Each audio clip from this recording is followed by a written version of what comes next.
Bad Bunny is one of the most popular artists in the world. He just made history by becoming the first Latino to host Saturday Night Live and be the musical guest in the same episode since 1976. He performs in front of giant crowds all over the world that shout his lyrics right back to him. But one of those lines, to me, feels the most satisfying to shout out. Pásame la hookah! Oi! Bad Bunny loves hookah, but it's not just him. Another one of the biggest artists in the world, Drake, is well known for loving the shisha pipe as well. In 2015, he rapped, "Bring you to Habibi's, get your smoke on Scheming Up." And Habibi's is actually the name of a hookah lounge in Toronto. Tyga and Young Thug have a pretty popular song about hookah. Baby, pass me the hookah. One hookah company, MOB or Mob, I'm not really sure how to say it out loud, claims that Drake, Justin Bieber, Machine Gun Kelly, Fabulous, The Migos, Lotto, Shaq, and many more are customers. Hookah isn't only for celebrities though. If you go to a club in New York, Miami, Vegas, anywhere in America at this point, they will probably have hookah available for you to order. The more I thought about that Bad Bunny song, the more I started to wonder. Bad Bunny is from Puerto Rico. How did hookah, this distinctly Middle Eastern thing, make its way from its roots all the way to the Caribbean and in general around the world? What if I told you that one club promoter in New York may have indirectly changed history and connected two distant cultures while just trying to make a buck? One of the reasons this means anything to me is because I'm from New York. Just look at the way New Yorkers love hookah. On their commute by bus, by train, in times of crisis. Even those who are supposed to protect and serve also puff. But I'm not just from New York. I'm from Astoria, Queens. Growing up in Astoria, we would go to hookah lounges in high school. In the same way that high school kids might hang out in a 7-Eleven or a parking lot in the suburbs, or the way the kids from Riverdale hang out in Pop's Diner, we hung out in hookah lounges that we probably shouldn't have been in. Steinway Street in Astoria might just be the hookah capital of the Western world. I'm gonna walk up Steinway right now and count how many hookah lounges there are.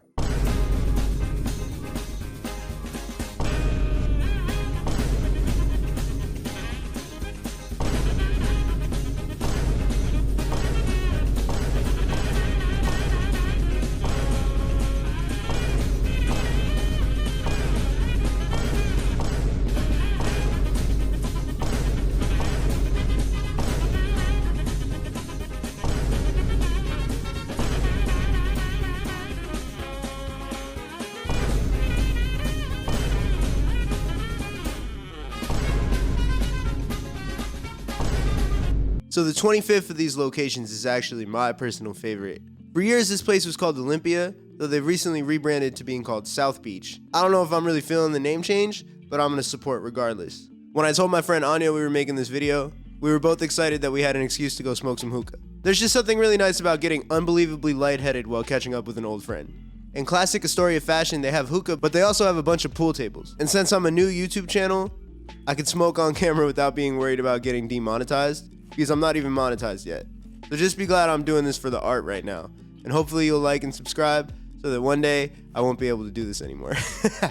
So when I went to college in Philadelphia and realized hookah wasn't really a common high school activity for most of the people I met, I started getting curious about how it became a part of my life. So let's get into some history. While hookah gets associated with the Middle East, its roots can actually maybe be traced back to India. Catholic missionaries from Europe showed up in the city of Fatehpur Sikri in the mid-1500s and were like, "Hey, have you guys tried this tobacco thing?" The thing is, at that point, tobacco hadn't even been in Europe for a century yet. The Spanish, led by Christopher Columbus, had learned about tobacco from their travels in the New World, modern-day North and South America and the Caribbean, and they brought it back with them to show it off at home. Portuguese merchants introduced tobacco leaves and European-style pipes into Bijapur, a city about 300 miles southeast from modern-day Mumbai. From here, Asad Beg, the Mughal ambassador in Bijapur, took a large quantity of tobacco leaves and pipes to the Mughal court. He presented the Emperor Akbar the Great with some tobacco leaves. Out of courtesy and curiosity, Akbar took a few puffs, but his personal physician, or doctor, Hakim Abul Fateh Gilani, was worried that tobacco smoke, which at that point was a totally unknown substance to them, might be dangerous. Smart guy. So he suggested that the smoke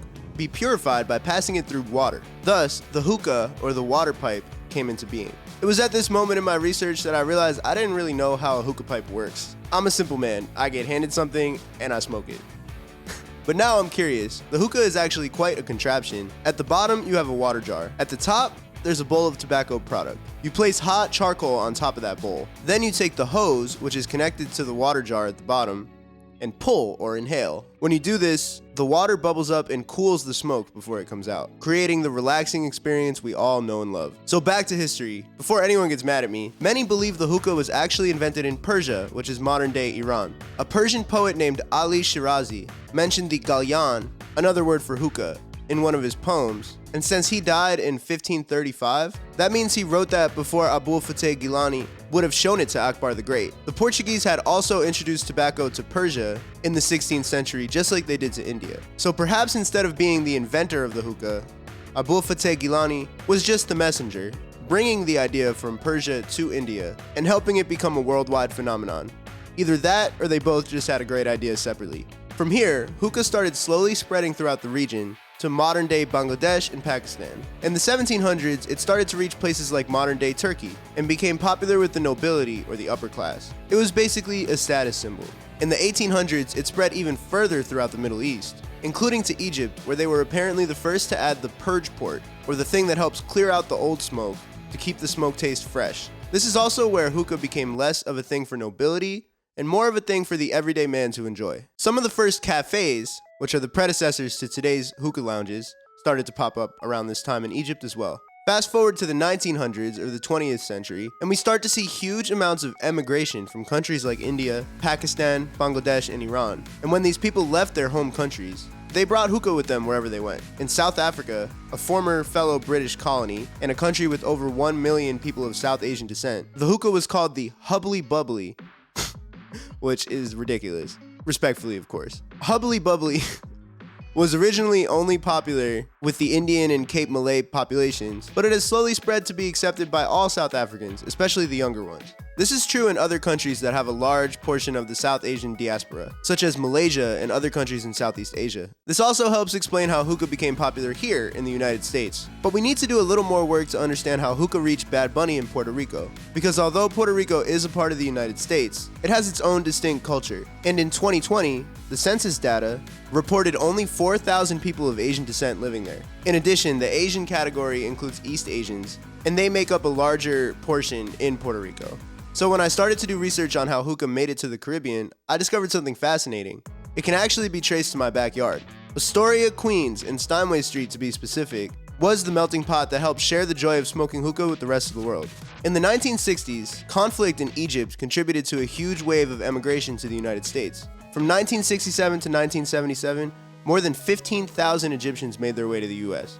A huge population of immigrants from elsewhere in the Arab world, from countries like Morocco, Yemen, Tunisia, Algeria, Lebanon, and Palestine, soon followed suit. Many of these people came to New York and stayed. Today, the 40,000 people of Egyptian descent in the New York metro area makes up about 1/3 of the entire Egyptian population in the US. When these people moved to New York in the 1960s and 1970s, one of the most popular locations to settle in was the borough of Queens, Astoria, to be specific.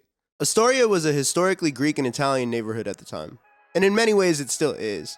But it was really cheap then, not now, and it's a quick subway ride away from Manhattan. Soon, an Arab neighborhood began to take shape. In 1987, the first Egyptian restaurant opened up. More and more businesses started to pop up, and now we have the Steinway Street that we know and love today, which I showed you guys has 25 active hookah lounges, on top of tons of great Moroccan and Egyptian restaurants. Meanwhile, another community was developing elsewhere in New York. Uptown is a term that New Yorkers use to describe the part of Manhattan that's above Central Park.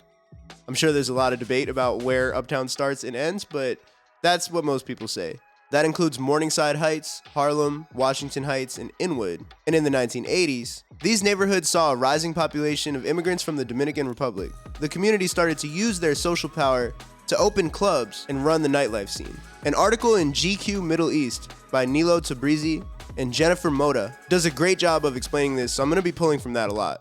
They interviewed New York legend Mero, formerly of the Bodega Boys podcast and the comedy duo Desus and Mero, about the culture of Uptown. Dominicans started a lot of social clubs in Uptown, he said. That Uptown nightlife scene was born from those social clubs. In those social clubs, I remember it was a lot of drinks, a lot of dominoes, maybe a Tipico band. And that evolved to having a dope DJ that plays the latest dembow, the latest reggaeton joints. Kevin Ducassi was a promoter organizing parties at a popular club in Washington Heights called Seri 56. His uncle used to hang out in the back with the owners and smoke hookah. One day, Ducasse tried it himself and realized the potential to sell this to the customers. He begged the owners for months to let him rent out hookah to the patrons. And when they finally relented and let him try it for a small cut of the profits, they sold out immediately. So where was Ducasse getting his supplies from? The Egyptian stores on Steinway, of course. Hookah especially fit well into the culture of these Dominican clubs, where people hung out, played dominoes, and just generally enjoyed each other's company. Hookah had a similar function in the Middle East as well, so it's no wonder that it took off in other communities. Another uptown club behind-the-scenes guy, Super O, put it in his own words. It became a source of additional income while still having that kind of community bond for us. Because if you think about it, all we really do is listen to music, chill, and smoke for whatever reason. So hookah served as the bridge between the Arab immigrant population in Astoria, Queens, and the Dominican immigrant population in uptown Manhattan. And soon, as many first-generation communities do, the Dominicans in New York began bringing what they found home to show off. It became a big part of popular culture back on the island, and that meant it was time to make a song about it. The style of music called mambo was popular in the late 2000s and early 2010s, and when El Rey Tulile, sorry if I butchered that name, released La Hookah in 2010, it became a smash hit. This song came out 4 years before Young Thug and Tyga's Hookah song did. And the two are essentially counterparts of the same message, just in two different languages. The same way we might have been yelling, "Baby, pat me the hookah" in 2015, kids in the DR were yelling in 2010. Kiko El Crazy, one of the original writers of the La Hookah song, put it in his own words in the GQ article when he said, "I would say 2011 and on is when hookah began to run the country." From here, it's easy to take the story home. Bad Bunny is well known for working with artists from different countries across the Spanish-speaking world, and one of his most prolific collaborators, and a personal favorite of mine, is the Dominican dembow artist El Alfa. When they linked up for Demagage Gigogu in February 2018, it quickly became one of my favorite Spanish language songs. It honestly got me into the whole dembow genre in general. Bad Bunny released his X100 pre-album later that year, and the track with El Alfa, La Romana, is probably the most recognizable hookah anthem in the world. La Romana is actually a city in the DR, and in the track's lyrics, Bad Bunny says it's mejor, or better, than Dubai. I'd love to go there and confirm that for myself, but I'm gonna need a little bit bigger of a YouTube audience to get the money for that, so don't forget to like and subscribe. This song is Bad Bunny's love letter to partying in the DR, and if you're gonna write one of those in today's day and age, you're gonna need to bring the hookah with you. So we've connected all the dots. I might sound like a Spanish class project, but I think it's really cool when people from different backgrounds can share things and enjoy each other's cultures in a respectful way, of course. I'm not talking about like bad Coachella outfits. I'm talking about like really getting to know and enjoy each other's cultures. As a Greek American, I grew up thinking that when you're eating with a group and you order a whole fish, which is a very common occurrence in Greece, the eldest at the table is supposed to eat the eye of the fish. Because I used to watch my grandpa do that all the time as a kid. I would tell all my non-Greek friends when we would go out for Greek food, and I would eat the eye of the fish myself to show them, hey, it's not that gross. This is a part of my culture. I recently learned, however, that it's not really a Greek thing and my grandpa was just kind of weird.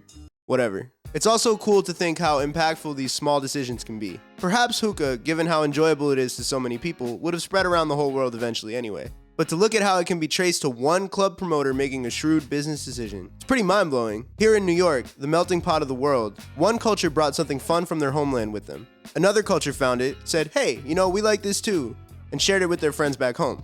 And somewhere along that line, Drake decided he liked it too. And now we're all really lightheaded. Isn't life beautiful?